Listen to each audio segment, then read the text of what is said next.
so I did see the 2019 Pet Sematary. I wonder if it was kind of like in 20, I just thought about this right now. I wonder if it was kind of a 20th anniversary kind of, they just happened to make it 20 years later. And I wonder if now they're going to release like a 20th anniversary edition of the original Pet Sematary, maybe with like director's notes or whatever. But anyway, I really was not expecting to like this movie because I am somewhat of a purist and a pessimist. You've been pretty spot on with recommendations in the past, so I thought, all right, well, I'll give this a shot.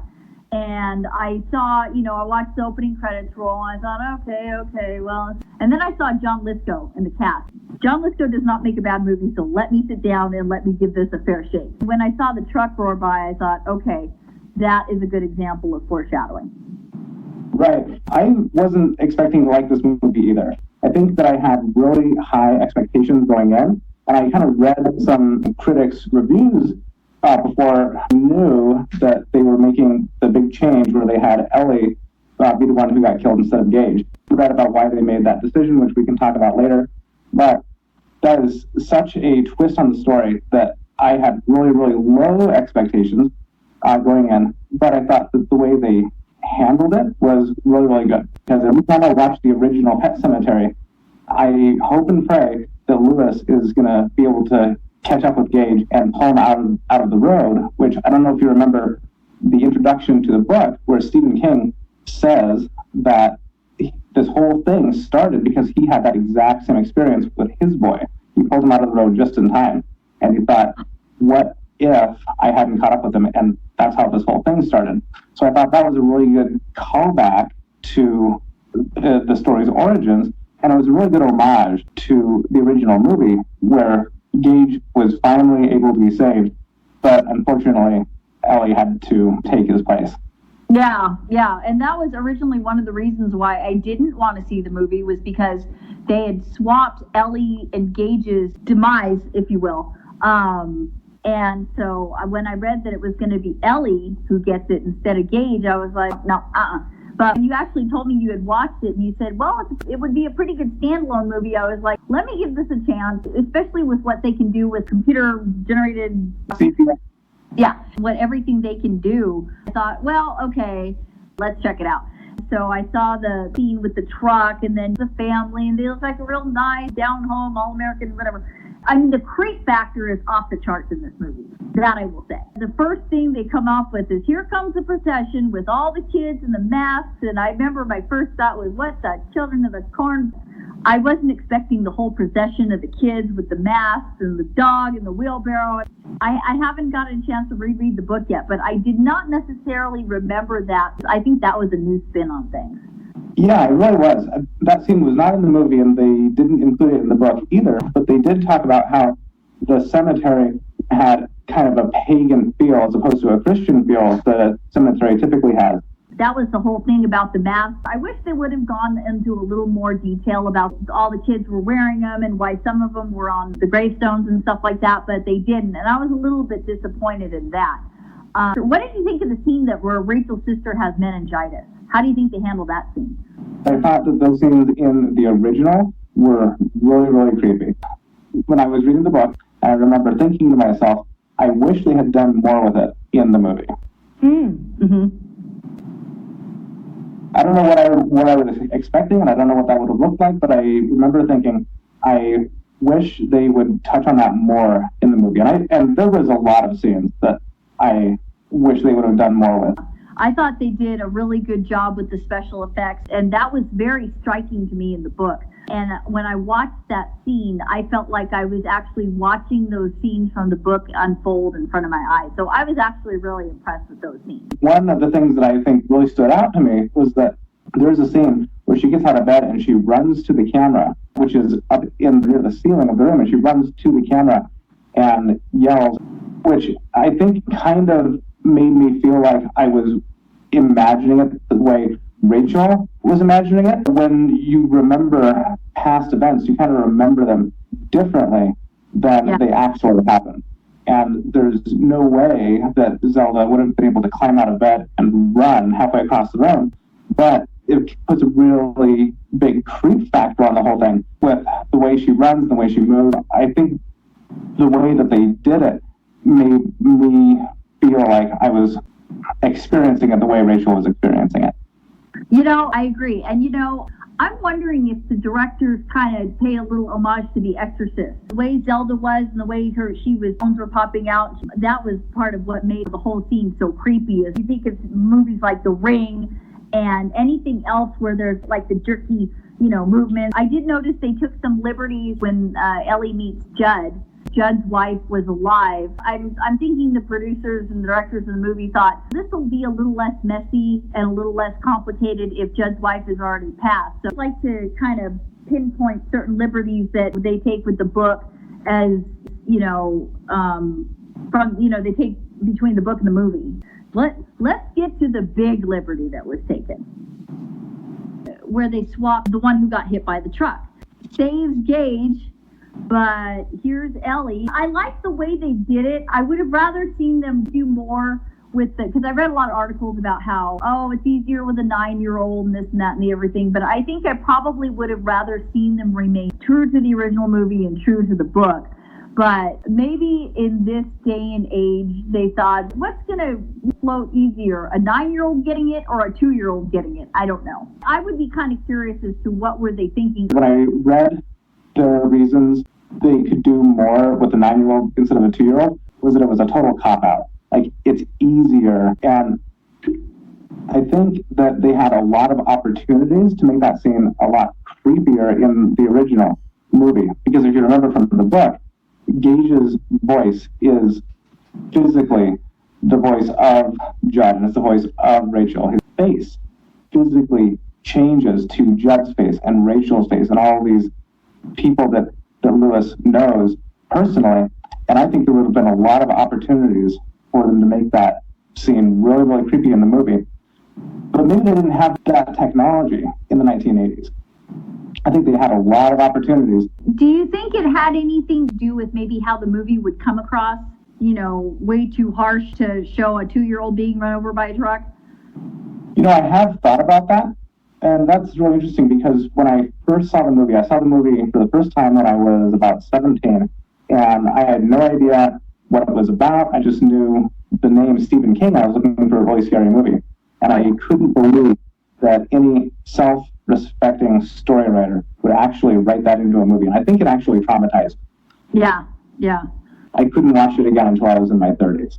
But that's the way that he wrote the story. I think you're right that might have been too traumatizing. With Ellie, I noticed they did do her face change. They kind of did it once, and it only changed very slightly, and you only heard Judd's voice come out of her after she comes back. And what did you think of the whole scenes where the cat, gets run over and they take it up to the pet cemetery and the cat's never the same? And then you have, of course, the little girl and she gets run over by the truck. While I think, which I thought this was a little bit of irony, while she's petting the cat who is, come back after having ran away, I thought, well, that's a little bit ironic, oh, kitty, wham!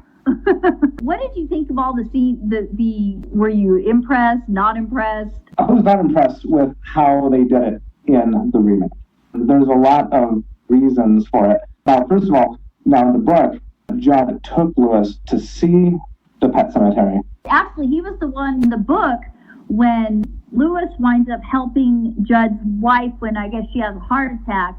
And in his gratitude, Judd takes Lewis up to the pet cemetery and tells him about how it works and how things come back and stuff. So that's how they handle it there. In this case, Judd's just the kind of kindly old neighbor, but they don't ever really touch on how they'll come back. Right. And they talk a lot about the Wendigo in the book. I almost wondered if in the movie they just kind of completely did away with the whole idea of the Wendigo.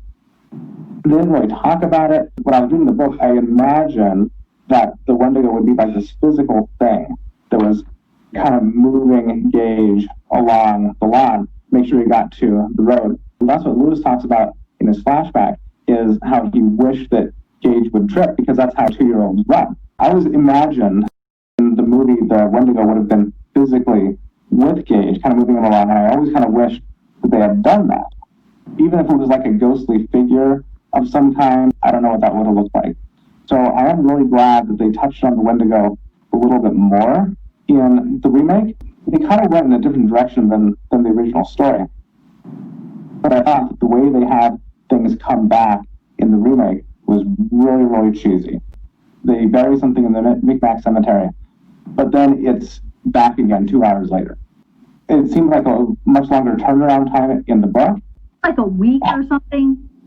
Something like that. It was a matter of days, I think.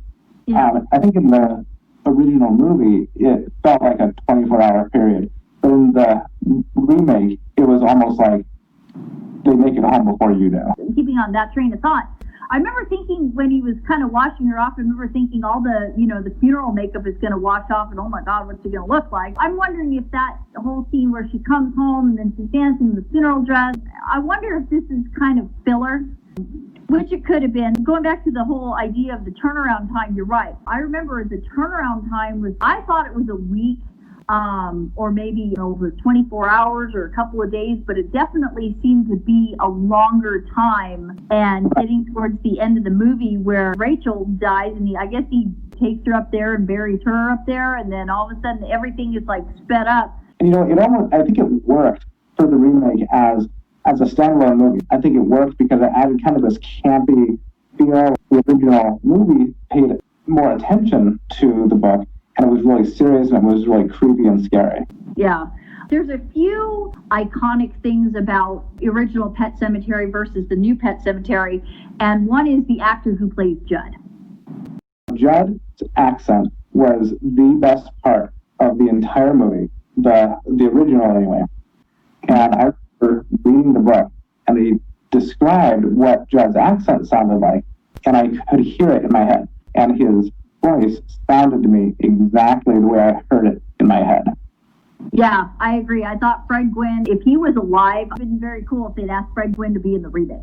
I thought John Lithgow did a great job as Judd, but I have to admit I was disappointed that he didn't have the real thick New England accent that was in the book and when Fred Gwynne did it.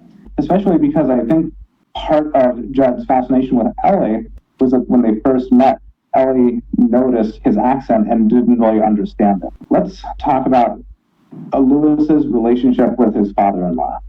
Is shaky at best. In fact, he recalls that his father-in-law offered to pay for Lewis's entire medical school if he would break up with Rachel. And that played into the fist fight that they had at Gage's funeral. And that almost had its own underlying plot line. It was almost like a story in itself that played into the rest of the movie. When Lewis wanted to send Rachel and Ellie to see Ellie's grandparents, they had a really, really good conversation on the phone where they basically made amends for everything. I think this conversation lasted about 3 chapters. It was pretty big. It was pretty long. And it really changed everything between them. And so it was almost like, whereas a major theme in the story is loss and grieving, it was almost a reverse of loss and grieving because it was repairing all these broken relationships. Now, in the movie, they reduced this entire conversation to Lewis took his family to the airport, and his father-in-law said, "Lewis, I'm sorry." And Lewis nodded. And that really, really pissed me off. When you read a book as a kid versus reading a book as an adult, you don't really understand the things like fighting with your father-in-law or, because you haven't had that kind of experience. So when I go back to the book, I'll definitely be interested in looking for that scene. And that'll make a lot more sense to me because in the 2019 movie, it looked like he didn't have much of a relationship with his in-laws at all. That's like another liberty that was taken that I can totally see your point. And to that end, I almost think that the movie would have done better as a miniseries. If you remember the cemetery scene where he goes and digs up Gage from the book, like that scene by itself could have been a 2-hour movie. Oh, yeah. There's a lot. It's got to really be tough to do books to movies because, you probably have to decide, we can modify this and we can kind of cut this down to one scene and stuff, and what'll play better on the screen as to what comes alive in the book to what's going to come alive on the screen. And of course, the scene that nobody can forget ever, why I have not watched the other movie, and the other reason why I was a little worried about this movie is the scene where, of course, Lewis gets it across the Achilles tendon with the scalpel. That scene in the 1989 movie traumatized me, but I was kind of hoping that they wouldn't play through that scene. I was really kind of hoping that they would not do that because that whole scene was just so... that's like the stuff of nightmares, of course, what do you expect from Stephen King? But I have to admit, I have like this huge love-hate relationship with that scene. How do you think that they handled that scene in the 2019 movie? When you talk about that scene, what I really remember is the original. Part of the reason I remember the original so much is I thought what they did was perfect for the movie, and what really, really threw me through a loop was, now this scene in particular, I actually asked myself, did the filmmakers even read the book? Because it was so incredibly different. If you remember from the book, Gage kills Judd in his own house. Rachel goes to Judd's house to find him, and that's where Gage kills Rachel in his hallway outside his bedroom, just feet away from Judd.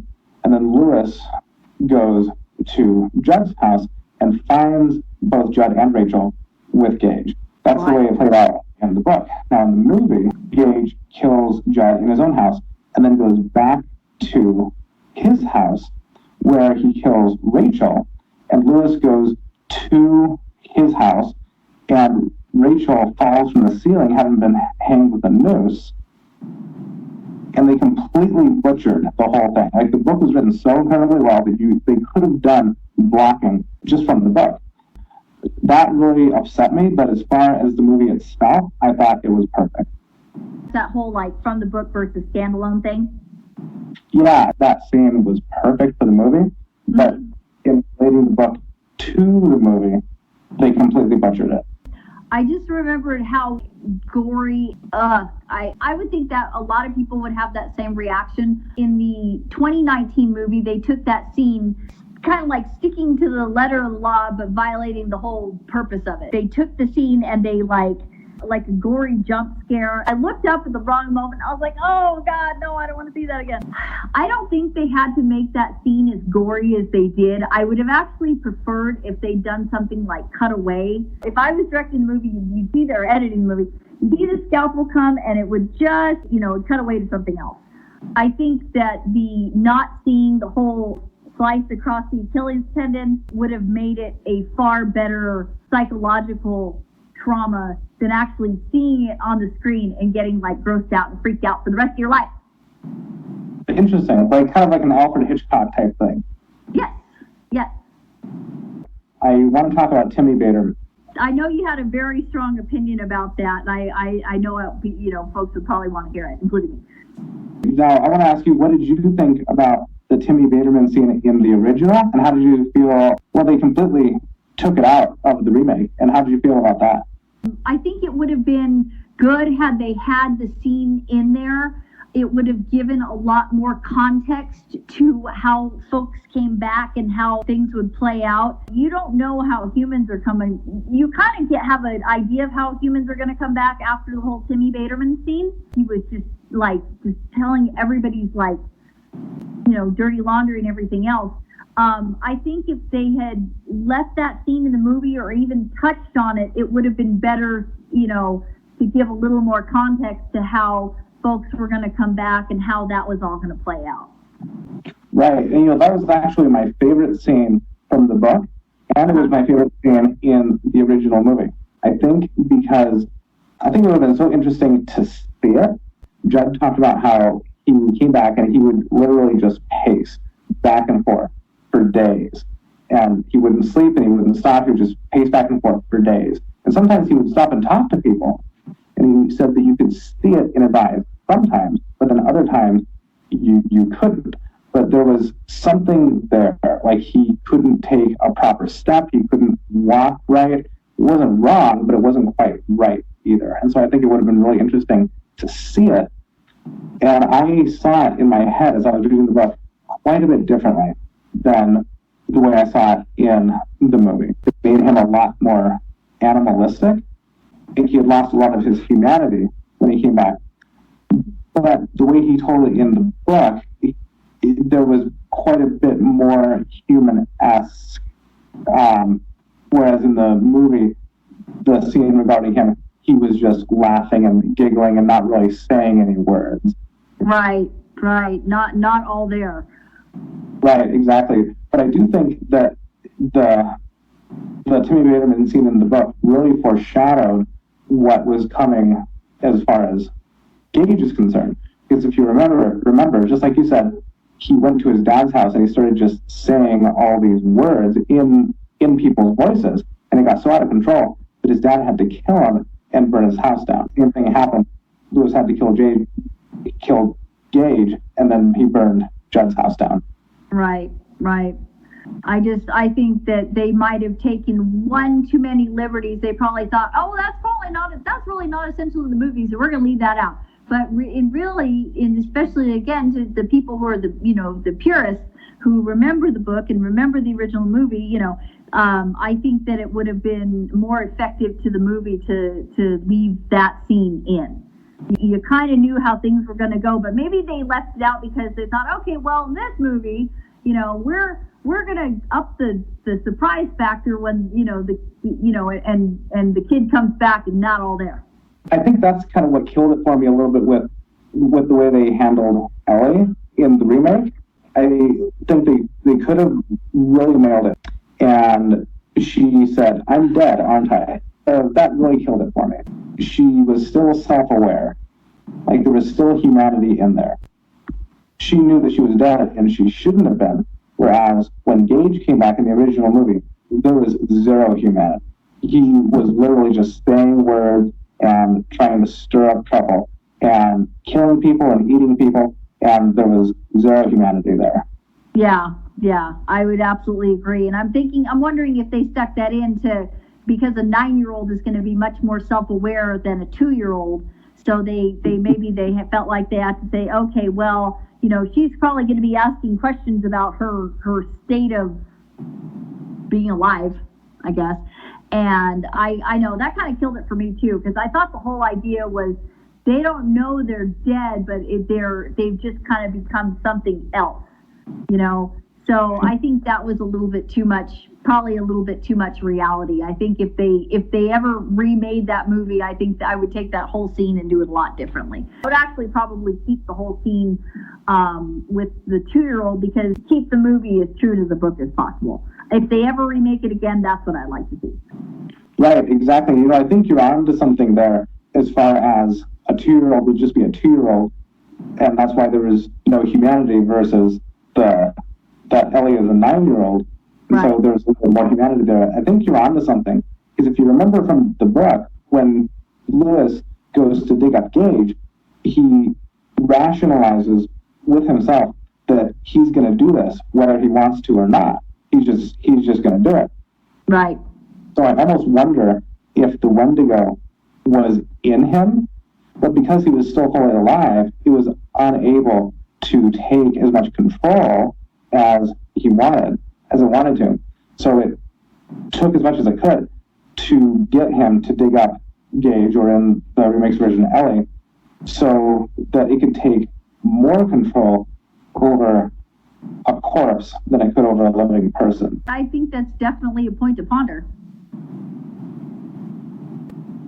Okay, so between the book and the remake and the movie, which one is your favorite? I got to go with the book.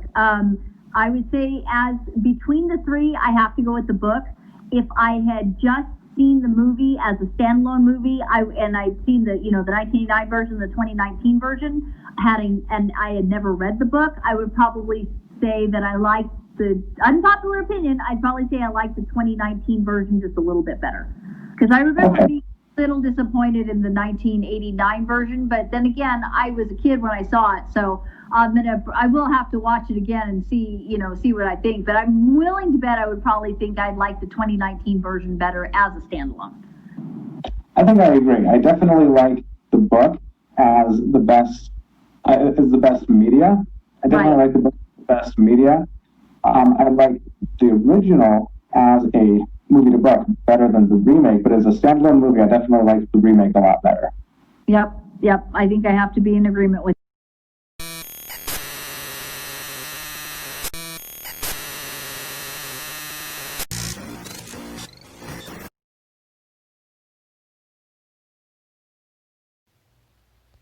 In the upper corner, it says Rob is right. So I think we should go. So we're doing it for real. Okay. Okay. Third time's a charm. You should totally use some of that for outtakes at the end of the video. Oh man, that's pretty funny. Okay, Yeah. So you recently saw the third Pet Cemetery. You recently saw. These are the outtakes. These are the bloopers. For real. There is no third Pet Cemetery. Not yet. No, only two. I don't know if they'll make a third one though. And what is this? Do they have the Domino's guarantee? 30 minutes or it's free? 30 minutes or they don't come back bad. That's right. Forgive me, John Briscoe, if you ever see this and I'm like butchering your last name. You're frozen. You're actually frozen on my end. I don't know I don't know if it's still. See me now? Yeah, you're actually frozen on my end, but if you're still good on your end, I'm fine. Okay, let me try and reset the camera here. Hang on. Okay. Can you see me now? I can see you now. Okay. Yeah.